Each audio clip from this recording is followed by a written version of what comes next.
Good morning. Welcome to Mega Nine TV morning paper analysis కార్యక్రమానికి స్వాగతం. ఈరోజు ప్రధాన పత్రికల్లోని ప్రధాన అంశాలు మనం సరిచూద్దాం. ముందుగా మనం తెలంగాణకు సంబంధించినటువంటి ఆంధ్రజ్యోతి దినపత్రిక తీసుకున్నాం. ఈరోజు ఆంధ్రజ్యోతి దినపత్రికలో ప్రధానమైనటువంటి అంశాలు మొదటిగా ఇక్కడ తీసుకుందాం. గణతంత్ర వేడుకలే లక్ష్యం, 26 ఉగ్రదాడులు, పాక్కు చెందిన జైష్ మహమ్మద్ ప్రణాళిక, కేంద్ర నిఘాల హెచ్చరిక. రేపు వచ్చేటువంటి జనవరి 26 మనందరికీ తెలిసిందే గణతంత్ర దినోత్సవ వేడుకలు జరుగుతాయి పరేడ్ గ్రౌండ్స్లో. ఈ గణతంత్ర దిన వేడుకలకి ఢిల్లీలో జరిగేటువంటి గణతంత్ర దినోత్సవ వేడుకల్ని టార్గెట్గా చేసుకుని ఉగ్రవాదులు ఇప్పటికే ఒక భారతదేశంలో అల్లకల్లలో సృష్టించాలని చెప్పి జైష్ ఈ మహమ్మద్ అనేటువంటి ఉగ్రవాద సంస్థ ఇప్పుడు ఒక కొత్త రకమైనటువంటి దాడులకు పాల్పడటానికి భారీగా ప్లాన్ చేశారని ఇంటెలిజెన్స్ వర్గాల హెచ్చరికతో ఒక్కసారిగా ఏం జరుగుతుందో ఎటువంటి ప్రణాళికో తెలియనటువంటి ఒక రకమైనటువంటి టెన్షన్ వాతావరణం అయితే ఢిల్లీలో నెలకొంది. ఎందుకంటే ప్రతిసారి ఈ ఇంటెలిజెన్స్ విభాగానికి వచ్చేటువంటి హెచ్చరికల నేపథ్యంలో ఎప్పటికప్పుడు అప్రమత్తం అవుతూ ఉంటారు. అది కానీ ఈసారి జైష్ మహమ్మద్ దాడుల్లో కొత్త రకమైనటువంటి దాడులు చేయడానికి పన్నాగం పన్నారనేటువంటి వార్త ఇప్పుడు భగ్గుమంటుంది. అది ఏ విధంగా, ఏ రూపంలో, ఎటు నుంచి దాడి చేస్తారు అనేటువంటి మాత్రం ఖచ్చితంగా తెలియలేదు. కానీ దాడైతే చేస్తారు. దానికోసం ఇటీవలే రిలీజ్ అయిన కొన్ని పిక్స్ కూడా మనం చూసాం. ఉగ్రవాదులు ఏ విధంగా అయితే నీటిలో బోట్స్ ద్వారా ట్రైనింగ్ తీసుకుంటున్నారు, ఏ రూపంలో, ఎటు నుంచి వస్తారు, ఎలా చేస్తారు దాడులు, ఇప్పటికే ఢిల్లీలో చొరబడ్డారనేటువంటి వార్తలు కూడా వస్తూ ఉన్నాయి. ఇక్కడికే తలదాచుకున్నారు, స్లీపర్ సెల్స్ ఉన్నారు, దానికి సంబంధించినటువంటి ఎక్కడో తలదాచుకుంటున్నారు వారు అనేటువంటి విషయం కూడా కొంతవరకు బయటకు తెలిసింది. ఆ విధంగా కూడా ఢిల్లీ మొత్తం జల్లెడబడుతున్నారు. పక్క అధికారులు అందరూ, దీనికి సంబంధించిన పోలీసు విభాగం కానివ్వండి, ఇటు ఇంటెలిజెన్స్, స్పెషల్ ఫోర్సు, వీళ్ళందరూ కూడా ఢిల్లీ మొత్తం జల్లెడబడుతున్నారు. కొంత నిఘా హెచ్చరికల ప్రకారం ఏంటంటే ఆల్రెడీ ఢిల్లీలోకి వచ్చి ఉన్నారు, మకాం వేశారనేటువంటి వార్తలు కూడా వస్తూ ఉంది. కాబట్టి ఇప్పుడు ఏదైనా సరే భారతదేశంలో అల్లకల్లోలం సృష్టించాలి వాళ్ళ ప్రధాన టార్గెట్. ఎందుకంటే ఆపరేషన్ సింధూర్ తర్వాత వాళ్ళు చాలా ఎలా అంటే అగ్గి మీద గుగ్గిలంగా ఉన్నారు. కానీ మన భారతదేశం యొక్క ఆర్మీ పవర్ కానివ్వండి, భారతదేశం ఉన్నటువంటి ఐక్యత, ఇక్కడ ఉన్నటువంటి ప్రతి విభాగంలో ఉన్నటువంటి పట్టుదల, ఉన్నటువంటి భారతదేశంలో ఉన్నటువంటి ప్రతి విభాగంలో ఉన్నటువంటి వాటిని వాళ్ళు ఏం చేయలేక, కదిలించలేక ఎక్కడికక్కడ మీరు గమనిస్తే ఆపరేషన్ సింధూర్ తర్వాత మనకు దాని ఇంపాక్ట్ తెలియట్లేదు. కానీ అనేక చోట్ల ఉగ్రదాడుల్ని ఏదో ఒక రకంగా వాళ్ళు ఆపరేషన్స్ని ఎక్కడెక్కడ నిర్వీర్యం చేస్తూ అనేక మందిని అనేక సార్లు ఆపరేషన్ మన భారతదేశంలో అధికారులు ఎప్పటికప్పుడు దాన్ని నిర్వీర్యం చేస్తూ ఉన్నారు. కానీ అది మనకేంటంటే నిర్వీర్యం చేస్తున్నారు కాబట్టి దాని గురించి పెద్దగా మన దాకా వార్త వచ్చినా దాని ఏదో ఈరోజు ఈ విధంగా ఉగ్రదాడులు పట్టుబడ్డారు, లేకపోతే భారీ ఆపరేషన్ ప్లాన్ చేశారు, లేకపోతే భారీ సంబంధించినటువంటి పేలుళ్ళకు ప్లాన్ చేశారు, ఈ విధంగా పట్టుకున్నారు అని అనగానే మనకు ఆ వార్త పెద్ద లైట్గా కనబడుతుంది, వింటున్నాం, వదిలేస్తున్నాం. కానీ అది దాని ఏదన్నా ప్రమాదం జరిగితే అది ఎంత తీవ్ర స్థాయిలో ఉండేదో మనకు తెలుసు. కానీ మనకు అలాంటివన్నీ కూడా మన దాకా రావట్లేదు, కానీ అర్థం కావట్లేదు. అప్పటికీ ఆపరేషన్ సింధూర్ తర్వాత అనేక సార్లు వాళ్ళ విషయం వెళ్ళగొట్టడానికి వాళ్ళు తట్టుకోలేకపోయారు, ఆ ఓటమిని జీర్ణించుకోలేకపోయారు. ఎందుకంటే ప్రపంచ దేశాల ముందు పాకిస్తాన్ ఉగ్రవాద దేశం, ఉగ్రవాదుల స్థావరాలు ఇచ్చేటువంటి దేశం అనేటువంటి విషయాన్ని ప్రపంచం ముందు బహిర్గతం చేసింది మొన్న జరిగినటువంటి ఆపరేషన్ సింధూర్ ద్వారా. ఎందుకంటే అప్పటిదాకా పాకిస్తాన్ ఎప్పటికప్పుడు అనేక సదస్సులో, అనేక వేదికల్లో మేము కూడా ఉగ్రవాదుల బాధితులమే, మేము కూడా ఉగ్రవాదుల వల్ల అణిచివేయబడుతున్న ఉగ్రవాదుల వల్ల మన దేశంలో చాలా అభివృద్ధి కుంటుపడుతుంది, మేము కూడా వాళ్ళ బాధితులమే అని చెప్పుకోవడానికి చాలాసార్లు ప్రయత్నం చేసింది. కానీ అవన్నీ కూడా పటాపంచలు చేస్తూ భారతదేశం యొక్క ఔన్నత్యాన్ని చాటుకుంటూ ఒక పక్క భారతదేశం ఎన్నాళ్ళ నుంచో పడుతున్నటువంటి వేదన, వాళ్ళ ద్వారా పడుతున్నటువంటి విషయాన్ని కూడా ప్రపంచ దేశాల ముందు తెలియజేస్తూ ఎంతసేపటికి భారతదేశం శాంతిని కోరుకునే దేశం, సంశనం పాటించేటువంటి దేశం, దాన్ని ఆసరాగా చేసుకుని ఈ ఉగ్రముఖులు ఈ విధంగా రెచ్చిపోతున్నారు. ఇన్నాళ్ళ నుంచి మేము చెప్తున్నది అదే. ప్రతి దేశం కూడా ఎప్పటికప్పుడు కలిసిన భారతదేశం మొదటగా మాట్లాడేది ఉగ్రవాదం లేకుండా చేయాలి, ఉగ్రవాదం అనేది లేకుండా చేస్తే ఆటోమేటిక్గా దేశాలు డెవలప్ అవుతాయి, ఎక్కడ కూడా శాంతి భద్రతలు భంగం వాటిల్లకుండా ప్రశాంతమైన వాతావరణంలో మనం పరిపాలించుకోవచ్చు అనేటువంటి విషయాన్ని ఎప్పటికప్పుడు ఏ దేశంతో కలిసినా భారతదేశం ప్రధానంగా చర్చించే అంశం ఈ ఉగ్రవాద అంశం మీదనే.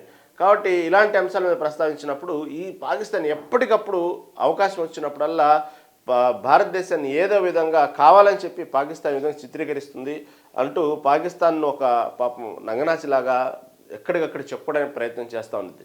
ఎప్పుడైతే ఈ ఆపరేషన్ సింధూర్ ద్వారా ప్రపంచ దేశాల ముందు అనేక స్థావరాలు, మన భారతదేశ ఆపరేషన్ సింధూర్లో 100కు పైగా ఉగ్రవాద ట్రైనింగ్ ఇచ్చేటువంటి స్థావరాలు ఏదైతే ఉన్నాయో అవన్నీ కూడా ధ్వంసం చేసి ఉగ్రవాదులు ప్రాణాలు అరచేతిలో పెట్టుకుని పరుగులు తీసినటువంటి సందర్భాలు. ఎందుకంటే పెద్ద పెద్ద ఉగ్రవాదులు జైషే మహమ్మద్ సంస్థకు సంబంధించిన ఉగ్రవాదులు ఇటీవల మనం విన్నాం, ఇటీవల సోషల్ మీడియాలో మన వార్తలు కూడా చూసాం మనం. ఎందుకంటే ఆపరేషన్ సింధూర్ దెబ్బకి ఏదో ప్రాణాలకే ముంపు వచ్చింది, మేము అరచేతిలో ప్రాణాలు పెట్టుకుని పరిగెత్తామనేటువంటి విషయాన్ని వాళ్ళు బహిరంగతంగా ఒప్పుకుంటున్నారు. అంటే ఆ లెక్కన ఉగ్రవాదులు ఆ విధంగా చెప్తున్నారంటే అక్కడ ఉగ్రవాదులు ఉన్నారు, ఉగ్రవాద స్థావరాలని ధ్వంసం చేశామని చెప్పి ఇప్పటి వరకు మన భారతదేశం చెప్తున్నది అదే అందరి ముందు. కానీ దాన్ని ఏదో విధంగా పక్కదారి పట్టించడానికి ప్రయత్నం చేసింది పాకిస్తాన్. ఆ దెబ్బకు ఆపరేషన్ సింధూర్ ద్వారా ప్రపంచ దేశాలన్నిటికీ తెలిసింది పాకిస్తాన్ ఉగ్రవాదుల్ని పెంచి పోషిస్తుంది. పాకిస్తాన్ యొక్క మొత్తం కూడా ఆర్థికంగా ఎక్కువగా సింహభాగం ఈ ఉగ్రవాదులు పోషించడానికే ఎక్కువగా వాడుతుంది. కాబట్టి ప్రపంచ దేశాలు ఏవైతే ఉన్నాయో కొన్ని దేశాలు పాకిస్తాన్కి ఏ విధంగా సహాయం చేస్తున్నాయో ఆ డబ్బును మొత్తాన్ని కూడా ఇటు పక్క దేశాన్ని ఆర్థికంగా అభివృద్ధి చెందించుకోవడానికి వాడుకోకుండా కేవలం ఈ విధంగా ఉగ్రవాదుల మీదే ఖర్చు పెడుతుంది అనే విషయాన్ని మాత్రం ఎప్పుడైతే ఆపరేషన్ సింధూర్ ద్వారా బహిర్గతం అయిపోయింది. ఇంకా అప్పటి నుంచి ఎప్పుడైతే పెట్టుబడులు ఆగిపోయినాయి, ఓ పక్క ఆపరేషన్ సింధూర్లో ఉన్నటువంటి ఏదైతే కండిషన్స్ ద్వారా ఇటు భారతదేశం కూడా పాకిస్తాన్ని 4 వైపుల నుంచి పద్మవ్యూహంలో పెట్టేసి ఉక్కిరి బిక్కిరి చేస్తుంది. ఇటు నదీ జలాల మీద కానివ్వండి, ఇటు పక్క ఎగుమతులు దిగుమతుల మీద కానివ్వండి, అనేక అంశాల మీద పాకిస్తాన్ని ఎక్కడికప్పుడు ఉక్కిరి బిక్కిరి చేసి పెట్టేటప్పటికీ దానికి ఏం చేయాలో అర్థం కాకుండా పగ ప్రతీకారంతో ఉంది. అది ప్రతి విభాగంలో మనం చూస్తున్నాం. పాకిస్తాన్ మన మీద ఏ విధంగా ప్రతీకారం తీర్చుకోవాలి, ఏ విధంగా ఎంత రగిలిపోతుంది అనేటువంటి విషయాన్ని కేవలం ప్రతి అంశంలో క్రీడా విభాగంలో కానివ్వండి మనం చూస్తూ ఉన్నాం. మన జరిగిన మ్యాచ్లు వాళ్ళు ఏ విధంగా ప్రవర్తించారు, వాళ్ళు అసలు ప్రతి దేశంలో ప్రతి పౌరుడు ఎలా రగిలిపోతున్నాడు భారతదేశం మీద. ప్రతి క్రీడాకారులు అంటేనే ఈ రాజకీయాలకు అతీతంగా స్పోర్ట్స్ స్పిరిట్స్తో ఉంటారు. వాళ్ళు కూడా ఏ విధంగా వాళ్ళు సంజనాల ద్వారా ఎలా తెలియజేశారు, భారతదేశం మీద ఉన్న విషయాన్ని ఎలా వెళ్ళగక్కారు. ఆపరేషన్ సింధూర్ అంతా పాకిస్తాన్ని వన్ సైడ్గా ఏదో గెలిచినట్టు వాళ్ళు చిత్రీకరించడం, వెక్కిలి చేష్టలు. సరే ఒక పక్క మెన్స్ క్రికెట్ అయితే ఉమెన్స్ క్రికెట్ కూడా అదేవిధంగా ఆ ప్లేయర్లు కూడా అదేవిధంగా భారతదేశానికి సంబంధించినటువంటి విషయంలో వాళ్ళు చేసినటువంటి వెక్కిరింపు చేష్టలు మనం అందరం చూసాం. అంటే ప్రతి విషయంలో రగిలిపోతూ ఉన్నారు. ఎందుకంటే ఓటమిని జీర్ణించుకోలేకపోతున్నారు. ఎప్పుడు గెలిచిన దాఖలాలు లేవులు కానీ ఎప్పటికప్పుడు ఓడిపోవటం జరిగింది. భారతదేశం ఇప్పటికీ అనేక సార్లు పాకిస్తాన్ నడుములు విరగొట్టింది. ఆ విషయం వేరే అంశం. అయినప్పటికీ కూడా ఈ దెబ్బకి సర్జికల్ స్ట్రైక్లోనే మనం చూపించాం మన పవర్ అంటే ఏందో. అసలు ఆ విధంగా కూడా సర్జికల్ స్ట్రైక్ చేస్తారని బిత్తరపోయారు. సేమ్ ఆపరేషన్ సింధూర్లో కూడా అదేవిధంగా బిత్తరపోయారు. వాళ్ళు ఊహించి వాళ్ళు అలర్ట్ అయ్యి వాళ్ళు ఏం చేద్దామని ఆలోచించే లోపు కొట్టేసింది భారతదేశం. కొట్టేగానే ఆ దెబ్బకు ఉక్కిరి బిక్కిరైపోయి మన ఆర్మీ దెబ్బకి అసలు ఇంత కనీసం అసలు వాళ్ళు ఆలోచించుకున్నంత సమయం కూడా లేకుండా మొత్తం క్లీన్ చేసి వాళ్ళ దరిదాపులు ఇంట్లోకి వెళ్ళొచ్చి వార్నింగ్ ఇచ్చేసి వచ్చినంత పనైంది. ఇంకొంచెం ఒక అరగంట సాగితే మొత్తం పాకిస్తాన్ క్లీన్ అయిపోయేది. దాదాపు ప్రపంచ చిత్రపటంలో డిఫరెంట్ అయిపోయేది దాని కాన్సెప్ట్ అంతా కూడా. కాకపోతే భారతదేశానికి కొన్ని లిమిట్స్ ఉంటాయి కదా. ప్రపంచ దేశాల ముందు తను పాకిస్తాన్ ఏ విధంగా దోషిని చెప్పడానికన్నా కొన్ని కారణాలు ఉండాలి కదా. సరే పోనీలే అని చెప్పి తర్వాత అనేక చర్చలు, అనేక ఫోన్లు, అనేక రాయబారాలు, ఆ చివరికి కాళ్ళబేరంకి వచ్చిన తర్వాత సరే అని ఆపరేషన్ సింధూర్ని అయితే క్లోజ్ చేయలేదు, హోల్డ్లో పెట్టి సరైన దాన్ని అలా వదిలిపెట్టారు. మళ్ళీ ఇలా కనుక తోక జాడిస్తే మళ్ళీ ఆపరేషన్ సింధూర్ అయితే కంటిన్యూ అయింది అనేది మనం తెలిసిన విషయమే. దానికి సంబంధించినటువంటి అనేక సార్లు మనం తెలియజేసాం కూడా ఆ విషయాన్ని. కానీ పరిస్థితులు చూస్తామంటే ఆపరేషన్ సింధూర్ కంటిన్యూ చేసే విధంగానే కనబడతా ఉన్నాయి. ఎందుకంటే ఎప్పటికప్పుడు రెచ్చగొట్టే ధోరణి, ఎప్పటికప్పుడు భారతదేశం మీద ఏదో విధంగా దాడులు చేయాలనేటువంటి వాళ్ళ తపన చూస్తూ ఉంటే మాత్రం ఆపరేషన్ సింధూర్ ఈసారి మాత్రం భారీగానే కొనసాగే అవకాశాలు అయితే కనబడుతూ ఉన్నాయి. ఆ తర్వాత మొన్న చూసాం 2 నెలల క్రితం ఢిల్లీలో ఏ విధంగా బాంబ్ బ్లాస్ట్ చేశారో మనం చూసాం. నడి సెంటర్లో ఎంతోమంది ప్రాణాలు పోవటానికి కారణమైంది. కాకపోతే ఈ విధంగా చూస్తే ప్రతి విషయంలో సరే దానికి సంబంధించినటువంటి మన భారతదేశంలో ఉన్నటువంటి కొంతమంది వైట్ కాలర్ సంబంధించినటువంటి వాళ్ళే దానికి సంబంధించినటువంటి ఢిల్లీలో దాడులు చేశారనే విషయం బయటకు వచ్చింది. పాకిస్తాన్తో సంబంధం లేదనే విషయం బయటకు వచ్చింది. ఏమైనప్పటికీ ఉగ్రమూలాలు, దానికి సంబంధించినటువంటి సలహాలు, సంప్రదింపులు ఇవన్నీ కూడా పాకిస్తాన్ నుంచి అందుతూనే ఉన్నాయి. అలా ప్రతి అంశంలో, ప్రతి విషయంలో భారతదేశం మీద ఏదో ఒక విధంగా దాడులు చేయడానికి భారతదేశంలో ఇక్కడ ఉన్నటువంటి భిన్నత్వంలో ఏకత్వంగా మనం అందరం కలిసి ఉంటున్నాం. దాన్ని అన్నింటినీ కూడా చెల్లాచెదురు చేసి భవిష్యత్తులో భారతదేశం కేవలం ఈ విధంగా అల్లర్లు సృష్టించి దీంట్లోనే నిమగ్నమయ్యి ఎంతసేపటికి భారతదేశం అభివృద్ధి చెందకుండా చేయాలి, భారతదేశం అల్లకల్లలు సృష్టించాలి, మారణ హోమాలు సృష్టించాలి, శాంతి భద్రతల భంగం వాటిల్లేలా చేయాలి, ఏం చేయాలి అనేటి వరకు రకరకాల ప్లాన్లు లేచినప్పటి నుంచి వాళ్ళు ఈ రోజు కూడా పాకిస్తాన్లో ఆకలి కేకలు తలమట్టిస్తున్నటువంటి అనేక మంది అమాయక ప్రజలు పిల్లలు ఉంటే కనీసం మనకు వాళ్ళని చూసి మనకు కనీసం జాలన్నా ఇస్తుంది. వాళ్లకు అరే వాళ్ళ దేశంలో ఉన్న పిల్లలే, వాళ్ళ దేశంలో పౌరులే ఈ విధంగా ఆకలి కోసం అలమటిస్తున్నారే అనేటువంటి కనీసం ఆ సోయ కూడా లేకుండా మనం ఎంత శత్రు దేశం అయినప్పటికీ కూడా మన భారతదేశం ఊరకనే ఆ సెంటిమెంట్ కరిగిపోయింది. అలాంటి పాకిస్తాన్లో కొన్ని విజువల్స్ కొన్ని వీడియోస్ చూస్తూ ఉంటే అరే పాపం వాళ్ళు అంత ఆకలి తలమట్టిస్తున్నారని మన గుండె తరుక్కుపోతుంది. వాళ్ళకి మాత్రం వాళ్ళ దేశ పౌరులకు సంబంధించి వాళ్ళ దేశం ఉన్న పిల్లలకు సంబంధించి ఏమాత్రం జాలి దయ లేకుండా ఎంతసేపటికి వాళ్ళకున్న డబ్బంతా కూడా ఉగ్రవాదులకు వెచ్చిస్తూ ఉగ్రవాదులకు ఖర్చు పెడుతూ భారతదేశం మీద ఏదో ఒక విధంగా విషయం వెళ్ళగక్కటానికే ప్రయత్నం చేస్తున్నారు. ప్రతి అంశాలను మనం గమనిస్తూ ఉన్నాం. ఇలాంటి ఎన్నో జరుగుతున్నాయి ఎప్పటికప్పుడు. కాబట్టి ఈ తరుణంలో దీనికి సంబంధించినటువంటి విషయంలో రేపు వచ్చేటువంటి గణతంత్ర దినోత్సవ వేడుకల్లో ఏదో ఒక విధంగా భారతదేశం మీద అటాక్ చేయాలి, దానికి సంబంధించిన గణతంత్ర దినోత్సవంలో అటాక్ చేస్తే ప్రపంచ దేశాలన్నిటికీ తెలియజేయాలి అనేటువంటి వాళ్ళ తపన. దానికి సంబంధించినట్టు ఎందుకంటే మన భారతదేశం యొక్క ఇంటెలిజెన్స్ విభాగం చాలా అంటే చాలా గట్టిది. ఎప్పటికప్పుడు నిఘా హెచ్చరికలు దానికి సంబంధించినటువంటి ఎప్పటికప్పుడు తెలియజేస్తూ ఉంటాయి. దీన్ని బట్టి ఇప్పుడు ఏ మాత్రం అవకాశం లేకుండా ఢిల్లీ మొత్తం ఎక్కడ చూసినా పోలీసులతో మొత్తం జల్లెడబడుతున్నారు. ఇటు చూస్తే ఎర్రకోట మొత్తం కూడా ఇటు పహారా కాస్తున్నారు. కొన్ని వందల వేల మంది ఆర్మీ, ఇటు పక్క పోలీస్ అధికారులు మొత్తం కూడా దానికి సంబంధించినట్టు చూస్తే మాత్రం దానికి మొత్తం కమ్మేశారు. దానికి సంబంధించి ఎక్కడ కూడా ఏమాత్రం కూడా అవకాశం ఇవ్వకుండా మరి దానికి సంబంధించి ఒక టెన్షన్ వాతావరణం అయితే వాస్తవంగా ఉంది. అంటే ఎందుకంటే దాడులు ఏ రూపంలో చేస్తారనేది అర్థం కాని పరిస్థితిగా ఉంది. కాబట్టి ఇటు పక్క పాక్కు చెందిన జైష్ మహమ్మద్ ప్రణాళిక, కేంద్ర నిఘా వర్గాల హెచ్చరిక, ఢిల్లీ, కశ్మీర్, పంజాబ్ సహా కీలక ప్రాంతాల్లో భద్రతను కట్టుదిట్టం చేసిన అధికారులు, రాష్ట్రాలను అప్రమత్తం చేసిన కేంద్రం.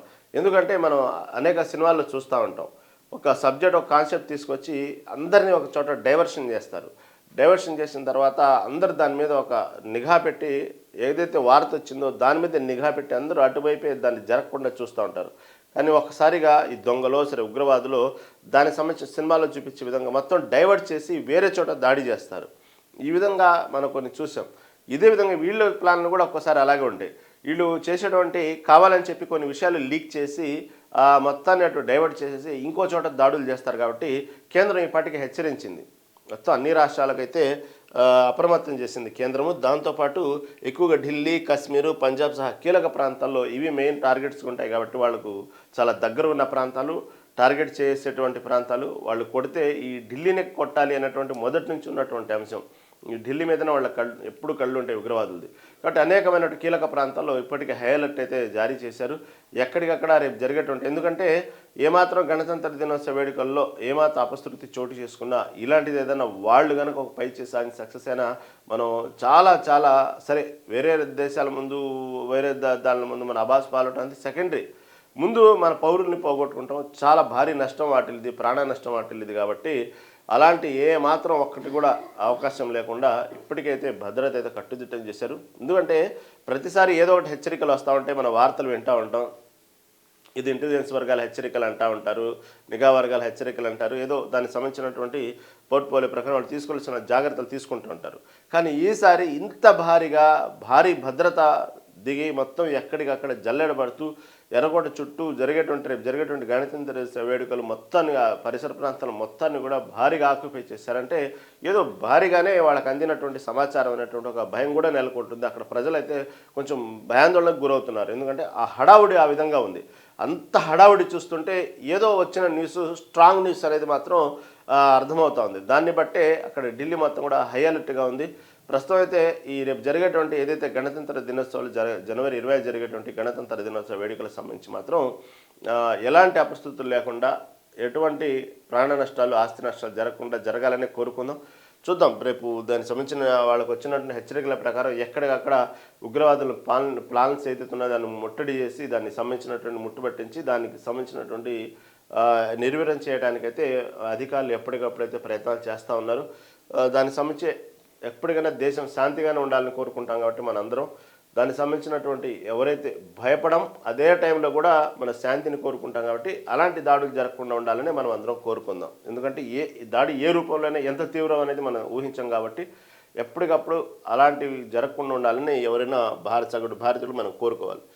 తర్వాత ఇంకొక అంశం ప్రధానంగా తీసుకుంటే ఇంత పెద్ద హైదరాబాద్ సిటీలో ఎప్పటికప్పుడు ఈ రియల్ ఎస్టేట్ సంబంధించిన విషయాలు కానివ్వండి, జిహెచ్ఎంసీ విషయాలు కానివ్వండి, ఇలా పర్మిషన్స్ మనం చూసాం.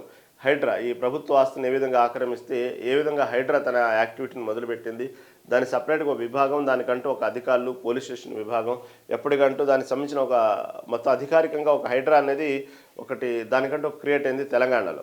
కాబట్టి ఇవన్నీ కూడా ఎందుకంటే హైడ్రా ఎంత ఉన్నప్పటికీ కూడా అసలు దానికి మూలాలు స్టార్టింగే దానికి సంబంధించిన అవగాహన ఉంటే ఆ స్థలం కొనాలన్నా ఆ స్థలంలో కట్టాలన్నా కూడా ఒక అవగాహన ఉందనుకోండి, అమాయకులు మోసపోకుండా ఉంటారు. కట్టిన తర్వాత దాన్ని పడేసేటప్పుడు కలిగేటువంటి బాధ, హైడ్రా కూల్చివేతలప్పుడు కలిగేటువంటి నరకయాతన మనం చూస్తున్నాం అనేక సార్లు. ఎందుకంటే అమాయక ప్రజలు మోసపోతూ ఉంటారు. ఈ విధంగా బ్రోకర్ల మధ్య అమాయక ప్రజలు మోసపోయి భారీ కట్టడాలు చేసి చివరికి హైడ్రా కూల్చివేత కారణమవుతున్నప్పుడు వాళ్ళ శాపనార్థాలు వాళ్ళ ఇవన్నీ కూడా మనం చూస్తూ ఉంటాం. మనకే గుండె తరుక్కుపోతూ ఉంది. అంత పెద్ద మంచి భవనాలు, కొత్త భవనాలు అలా పడగొడతా ఉంటే మనకే కొంచెం గుండె తరుక్కుపోతూ ఉంది. కాబట్టి ఇలాంటివి జరగకుండా ఉండాలంటే ఎప్పటికప్పుడు హైడ్రా పరిధిలో ఉన్నదా లేదా అనేటువంటి విషయాన్ని ఇప్పటికే చాలామంది కొనేటప్పుడు, అమ్మేటప్పుడు, కట్టుకునేటప్పుడు ఇప్పటికే చాలా ఎడ్యుకేట్ చేశారు. అలాగే హైదరాబాద్ అంత మహానగరంలో ప్రస్తుతం వస్తున్నటువంటి ఇంకోటి ఏంటంటే కొత్త తీసుకొచ్చి స్కాన్ చేస్తే చాలు మొత్తం సమాచారం వచ్చేసింది. అసలు ఇంటికి సంబంధించిన ఏమేమి ఉన్నాయా, పన్ను ఏంది, దీనికి సంబంధించిన సర్వే నెంబర్ ఏంది, ఇది ఎంతవరకు దీనికి సంబంధించిన హైడ్రా పరిధిలో ఉందా లేదా, ఇంటికి సంబంధించిన పన్ను ఏమైనా పెండింగ్ ఉందా. ఎందుకంటే ఈ ప్రభుత్వానికి ఏదైతే పన్నుల ద్వారా, ఈ కుళాయిల ద్వారా, దాని ద్వారా వచ్చేటువంటి ఏదైతే ఇంటి పన్నుల ద్వారా వచ్చేటువంటి రెవెన్యూ మెయిన్ ప్రధానంగా తీసుకుంటుంది ఈ జిహెచ్ఎంసీ. కాబట్టి ఇలాంటివన్నీ కూడా ఇంటికి సంబంధించిన ఏమైనా పెండింగ్ ఉన్నాయా, మనకు ఎప్పుడైతే మనం టూ వీలర్ మీద మనం రోడ్డు మీద వెళ్ళేటప్పుడు ఎప్పుడైతే మన టూ వీలర్ని ఆపి ఆ నెంబర్ మనం కొట్టగానే పోలీసులు మనకు ఏదైతే ఆ పెండింగ్ ఏమైనా ఉన్నాయా, చలాన్లు ఏమైనా ఉన్నాయా, దాని హిస్టరీ ఏంది, మొత్తం దాని మీద కేసులు ఏమన్నా ఎలా అయితే వచ్చిందో అలా ప్రతి ఇంటికి స్కాన్ చేయగానే దానికి సంబంధించిన మొత్తం హిస్టరీ వచ్చే విధంగా కొత్తగా ఒక ఏర్పాటు చేస్తున్నారు హైదరాబాద్ నగరంలో. దానికి సంబంధించినట్టు మొత్తం డీటెయిల్స్ అన్నీ వచ్చేస్తాయి స్కాన్ చేయగానే. ఇంటికి సంబంధించి ఆస్తి పన్ను ఎంత, అసలు విద్యుత్ బిల్లు ఎంత వస్తుంది, ఏమైనా విద్యుత్ బకాయిలు ఉన్నాయా, నల్ల బకాయిలు ఏమైనా ఉన్నాయా, అలా అనేక రకాల ఇంటికి సంబంధించిన అనేక పన్నులు ఏదైతే ఉన్నాయో అన్నీ కూడా జస్ట్ స్కాన్ కొట్టగానే మొత్తం డీటెయిల్స్ వచ్చేస్తాయి. అలాంటి కొత్త సాఫ్ట్వేర్ ఒక యూఆర్ కోడ్ స్కాన్ మాత్రం కొత్తగా తీసుకురాబోతుంది హైదరాబాద్ నగరంలో. ఇది GIS ఆధారిత యాప్ అని ఒక దివసం. ఇది జిహెచ్ఎంసీ నిర్ణయం తీసుకుంటూ ఇటు ప్రతిపాదనలు కూడా ఆహ్వానం చేసింది. నేడు స్టాండింగ్ కమిటీలలో చర్చ విధంగా తీసుకొచ్చే విధానానికి భారీగా ప్లాన్ చేస్తున్నారు. వాస్తవం మంచిది. ఎందుకంటే ఆ ఇంటికి సంబంధించినటువంటి ఏదైతే ఉందో మొత్తం దాని డీటెయిల్స్ అన్నీ కూడా ఇంటి పన్ను ఉంది, ఏమైనా బకాయి ఉందా, ఆస్తి పన్ను ఏంది, అసలు ఇంటి పర్మిషన్ ఉందా లేదా, సర్వే నెంబర్లో ఉందా లేదా, అసలు విద్యుత్ బిల్లు ఏమైనా పెండింగ్స్ ఉన్నాయా, మొత్తం ఎప్పటికప్పుడు పూర్తి సమాచారం ఎవరికి వాళ్ళు ఆ యాప్లో వాళ్ళ ఇంటికి సంబంధించిన కొట్టుకుని కూడా ఎప్పటికప్పుడు అలర్ట్ చేస్తూ ఉండిద్ది. ప్లస్ అధికారులకు కూడా ఆ యాప్ సంబంధించిన స్కాన్ చేస్తే ఆ వివరాలన్నీ కూడా బయటకు వచ్చేటువంటి క్రమం కూడా ఉంది. ఇది ఒక కొత్త టెక్నాలజీ. వాస్తవంగా ఇది ఒక రకంగా చెప్పాలంటే చాలా సులువుగా అధికారులకైతే చాలా సులభవంతంగా ఆ ఇంటికి సంబంధించిన పూర్తి సమాచారం రావడం కూడా చాలా మంచిది. ఎందుకంటే ఎక్కడ పెండింగ్ ఉండవు, ప్రభుత్వానికి రెవెన్యూ పరంగా డ్యామేజ్ లేకుండా ఉండేది. అట్ సేమ్ టైం ఎవరైతే ఇంటికి సంబంధించిన ఓనర్లు ఉంటారో, ఇంటి యాజమానులు ఉంటారో వాళ్ళు కూడా దానికి సంబంధించినటువంటి ఎడ్యుకేట్ అవుతారు. ఎప్పటికప్పుడు దానికి పెండింగ్ లేకుండా చూసుకుంటారు. అంతే కదా, మనం నడిపిన టూ వీలర్లు కూడా ఎప్పటికప్పుడు మనం పెండింగ్ లేకుండా చూసుకుంటూ ఉంటాం. మనకు దానికి సంబంధించినటువంటి అంటే మనకు తెలియకుండానే ఫోటోలు కొట్టేస్తుంటారు. కాబట్టి మనం ఎక్కడైనా ట్రాఫిక్ రూల్స్కి అతిక్రమిస్తే ఆ పెండింగ్లు ఏమున్నాయి, చలాన్లు అవన్నీ కూడా మనకు కూడా తెలుస్తాయి. అందుకే అప్పుడప్పుడు మనం అబ్జర్వ్ చూసుకుంటూ ఉంటాం కదా, మనకి ఏదైనా పెండింగ్ ఉందా, చలాన్లు ఉందా, మనకు తెలియకుండానే ఎక్కడైనా ట్రాఫిక్ రూల్స్ని అతిక్రమించామా అనేది మనం ఎలా అయితే చూసుకుంటామో దానివల్ల మనం ఎలా అయితే రిలీజ్ అయ్యి దానికి సంబంధించినటువంటి క్లియర్ చేసుకుంటామో ఎటువంటి ప్రాబ్లం లేకుండా. అదేవిధంగా ఇంటికి సంబంధించి కూడా ఈ యూఆర్ కోడ్ కొత్తగా స్కాన్ రాబోతుంది. దానికి జిహెచ్ఎంసీ కూడా ఆహ్వానం పలుకుతుంది. దానికి సంబంధించి దానికి కూడా స్టాండింగ్ కమిటీ ఈరోజు దానికి సంబంధించి వెల్లడించే అవకాశాలు. ఇటువంటి భారీ మార్పులతో హైదరాబాద్ ఒక రోల్ మోడల్గా ఎప్పటికప్పుడు వచ్చేటువంటి అప్డేట్ అవుతూ వచ్చేటువంటి కొత్త విషయాలని కొత్త సంబంధించినటువంటి యాప్లు, ఇలాంటి సాఫ్ట్వేర్లు ఇవన్నీ కూడా స్వాగతిస్తూ ఎప్పటికప్పుడు అప్డేట్ అవుతున్నటువంటి జిహెచ్ఎంసీ, ఇటు హైదరాబాదు, వీటన్నిటిని కూడా మనం ఇంకా ముందు ముందు తరాల్లో ఇంకా కొత్త కొత్త సంబంధించినటువంటి విషయాలు మనం అరే ఇంత పాసిబుల్ ఉందా అనేటువంటి విషయాలు కూడా కొత్తగా రాబోతున్నాయి భవిష్యత్తులో. దాంతోపాటు ఏఐ కూడా ఒక ఆధారితగా ఏఐ కూడా మనకు తోడవటంతో అనేక సులభవంతమైనటువంటి విషయాలు మనం భవిష్యత్తులో చూడబోతున్నాం. దాంట్లో భాగంగా వచ్చేదే రేపు వచ్చేటువంటి ఈ ఏదైతే స్కాన్ అనమాట, ఈ క్యూఆర్ కోడ్ ఎప్పుడైతే స్కాన్ చేస్తే ప్రతి ఇంటికి సంబంధించిన హిస్టరీ మొత్తం వచ్చింది. దానికి సంబంధించిన ఎందుకంటే రేపటి రోజున ఇల్లు కొనాలన్నా చేయాలన్నా ఇప్పటికీ ఒకే ఇంటి కాగితాలు చూపించి నలుగురు ఎదురు గతంలో మోసాలు జరిగేవి. ఇప్పుడు అంత పెద్ద జరగట్లేదు. గతంలో ఈ విధంగా జరిగేవి హైదరాబాద్లో. అదే ఇంటికి సంబంధించినవి చూపిస్తూ మోసం చేసేవాళ్ళు. కాబట్టి ఒకళ్ళకి నలుగురు అమ్మేవాళ్ళు బ్రోకర్లు. అలాంటివి ఈ కొత్త కొత్త కోడ్ ఇలాంటి రావటం వల్ల ఏంటంటే పూర్తిగా ఆ యజమాని ఏంది, దానికి సంబంధించిన డీటెయిల్స్ ఏంది మొత్తం రావటం వల్ల ఎవరిని ఇల్లు అన్నా అమ్మాలన్నా కొనాలన్నా మోసాలకు గురి కాకుండా కూడా ఉండేటువంటి అవకాశానికి చాలా మంచి పరిష్కారమనే చెప్పుకోవాలి. ఇలాంటి కొత్త కొత్తవి భవిష్యత్తులో రాబోతున్న హైదరాబాద్ మహానగరం. ఇక తర్వాత ప్రధానమైన వార్త 2 లక్షల కోట్ల పెట్టుబడులు, 5 లక్షల ఉద్యోగాల కల్పన, 1000 కోట్లతో లైఫ్ సైన్సెస్ ఇన్నోవేషన్ ఫండు, పెట్టుబడులు పెట్టే కంపెనీలకు భూముల రిజిస్ట్రేషన్ స్టాంపు డ్యూటీ 100% రాయితీ, పెట్టుబడులపై 25%, అంతకుమించి రాయితీ, పెట్టుబడి వచ్చేదాకా రాష్ట్ర జీఎస్టీ తిరిగి చెల్లింపు, Telangana next Jan life sciences policy Davos వేదికగా ఆవిష్కరించిన సీఎం రేవంత్. ఏదైతే ఈ దావోస్లో ఈ పెట్టుబడుల ఆకర్షణగా రేవంత్ రెడ్డి పాల్గొన్నారు, దానికి సంబంధించి ఇప్పుడు ఏదైతే ఆ సమావేశంలో మెగాస్టార్ చిరంజీవి కూడా పాల్గొనడం ఇప్పుడు పెద్ద చర్చకు దారితీసింది. కాకపోతే దానికి ఎందుకు పాల్గొన్నారు అనే విషయం తెలిసేదాకా అయితే మాత్రం సస్పెన్స్గానే ఉన్నారు. ఎందుకు చిరంజీవి ఎందుకు రేవంత్ రెడ్డితో అక్కడ ఉన్నారు, తెలంగాణ సంబంధించినటువంటి ఏదైతే ఈ దావోస్లో జరిగే పెట్టుబడుల లక్ష్యంగా జరిగేటువంటి తెలంగాణ రైజింగ్ ఆవిష్కరణ ఏదైతే ఉందో 2047 ఆవిష్కరణకి ఎందుకు చిరంజీవి వెళ్ళారు, అసలు ఏందనేది రకరకాల ఊహాగానాలు, రకరకాల సంబంధించినటువంటి కొంతమంది ముందే స్టేట్మెంట్లు ఇవ్వడం కూడా మనం చూసాం సోషల్ మీడియాలో. టూరిజం బెస్ట్ శాఖ మంత్రికి అవార్డు తీసుకోవడానికి వెళ్ళారని కొంతమంది ఇలా రకరకాలుగా ఎవరికి తోచిన వాళ్ళు చెప్పారు. అది జరిగింది ఏం లేదు. ఆయన ఫ్యామిలీ ఒకేషన్తో వెళ్ళటం జరిగింది దావోస్. ఆ విషయం తెలిసినటువంటి ముఖ్యమంత్రి రేవంత్ రెడ్డి చిరంజీవిని మర్యాదపూర్వకంగా ఎటుతిరిగి ఉన్నారు కాబట్టి అక్కడ తెలంగాణ రైజింగ్ 2047 కార్యక్రమం కాబట్టి దాంట్లో భాగంగా చిరంజీవిని కూడా మర్యాదపూర్వకంగా ఆహ్వానించడం జరిగింది. దానికి చిరంజీవి కూడా చాలా గౌరవప్రదంగా ఆ ఆహ్వానాన్ని స్వీకరించి ఆ కార్యక్రమానికి అటెండ్ అవ్వడం జరిగింది. ఇది దావోస్లో జరిగిన విషయం. దాన్ని ఎప్పుడైతే ఈ ఫొటోస్ బయటకు వచ్చినాయో ఇక ఎవరికి తోచిన వాళ్ళు ఎవరెవరు తోచిన వాళ్ళు ఒక రోజంతా సస్పెన్స్గా దానికి సంబంధించిన టాపిక్ నడిచింది.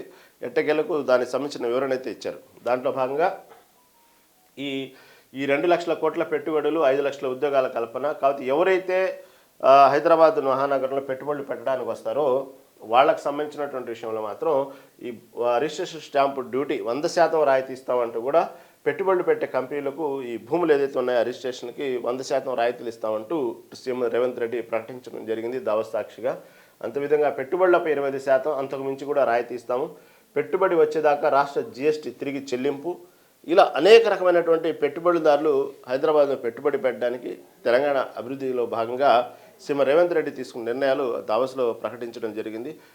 దాదాపుగా వాళ్ళకి ఇచ్చిన జీఎస్టీ కూడా ఏదైతే ఉందో తిరిగి చెల్లింపు విధంగా కూడా నిర్ణయం తీసుకుంటాము, రండి పెట్టుబడులు పెట్టండి, కావలసినంత అనుకూలమైనటువంటి వాతావరణం హైదరాబాద్లో ఉంది, వచ్చేటువంటి వాళ్ళకి మాత్రం 100% రాయితీలు కూడా ఇస్తాం మేము, దాంతోపాటుగా మీకు కావాల్సిన అనేక ప్రోత్సాహాలు ప్రభుత్వం తరఫున ఇచ్చేటువంటి ప్రోత్సాహాలు కూడా మేము ఏమాత్రం లోటు లేకుండా చూసుకుంటాము, కాబట్టి అనువైన ప్రాంతం శాంతి భద్రతలు ఎటువంటి భంగం వాటిల్లదు. అదేవిధంగా అక్కడ ఉన్నటువంటి ఇప్పటికే ఉన్నటువంటి ప్రతి దానికి కూడా చూసుకుంటే మల్టీనేషనల్ కంపెనీస్ కానీ సాఫ్ట్వేర్ కంపెనీస్ కానీ అన్నీ కూడా ప్రతిదీ హైదరాబాద్లో అనుకూలంగా ఉన్నాయి. వాటన్నిటితో పాటు మీరు కూడా స్టార్టప్ కంపెనీస్ కనుక పెడితే తోడైతే ఇంకా తొందరగా ఫాస్ట్గా గ్రోతింగ్ ఉండిద్ది, మీ కంపెనీస్ గ్రోత్ అయింది, అట్ సేమ్ టైం రాష్ట్రం కూడా గ్రోత్ అయింది. కాబట్టి అనువైనటువంటి ప్రాంతం హైదరాబాద్ అంటూ సీఎం రేవంత్ రెడ్డి పెట్టుబడులు పెట్టేటువంటి కంపెనీలను ఆకర్షించడానికి చేసినటువంటి స్టేట్మెంట్స్ ఆంధ్రజ్యోతి దినపత్రిక తీసుకుంది. చిరంజీవి ఎందుకు అటెండ్ అయ్యారనేది కూడా క్లారిటీ వచ్చింది. ఇది ఇంకా దీనికి సంబంధించినటువంటి ప్రధాన అంశాలు అనేక ఉన్నటువంటి విశ్లేషించుకునే ముందు ఒక స్మాల్ బ్రేక్ తీసుకొని మనం విశ్లేషణ దగ్గరికి వెళ్దాం. చూస్తూనే ఉండండి మెగా9 టీవీ.